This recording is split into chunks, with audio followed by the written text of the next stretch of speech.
I'm rather more simple in many respects. I'm just waiting to find where I belong. I was born not to be a violinist. When you listen to records, of course, there's no fear that they'll ever make a mistake, they'll ever go wrong, right? It always happens the same over and over again. But one of the things that occurs in musical performance is this idea that they might miss a note at any given point. I started my life as a violinist.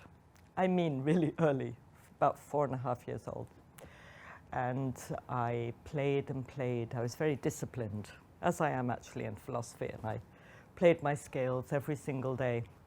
But I had a terrible problem that I simply couldn't play before anyone else. I remember these very painful but very enjoyable moments when my father, who's a terrible pianist, would play the piano and I would play the violin, and my sister would play the cello and we'd play the Mendelssohn Piano Trio. We'd all scrape our way through it. And my father, who of course knows all about music in every sense, nevertheless couldn't play so well, but of course it was always our mistakes that mattered and so on.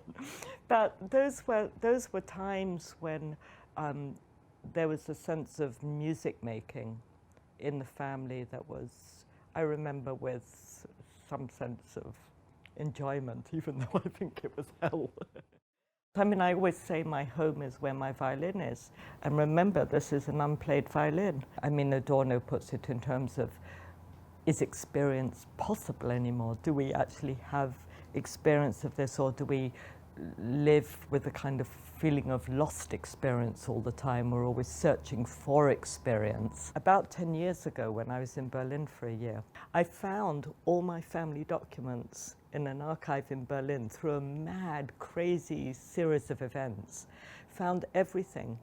But the moment when I found a photograph like this of every member of my family together, that was the moment when I had tears rolling down my cheeks, because I thought my family once existed as a family. I mean, there's been a lot written about the culture of silence after the war, and there was silence in Germany, and there's silence amongst the Jews and all the others who had been displaced. And I think the experience was so horrifying that no one actually could speak about it. People didn't really begin to talk about it until the 70s, and all the witnessing and getting the memories down and getting people to speak about it is really something the younger generations can do, but certainly not that first generation.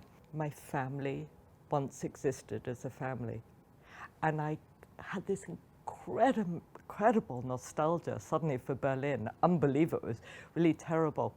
And the person I was with at the time, a very good friend of mine, a philosopher called Stefan, he said to me, "Be careful, Lydia, with this nostalgia, this sort of feeling suddenly at home in Berlin."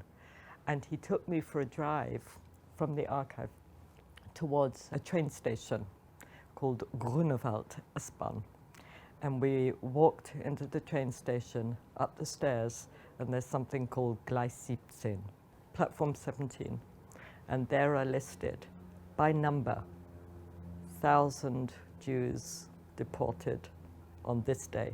And it's the most incredible memorial, place of memorial. And he said, whenever you start to get nostalgic about Berlin and feel at home, just come here and remember the other side of this story.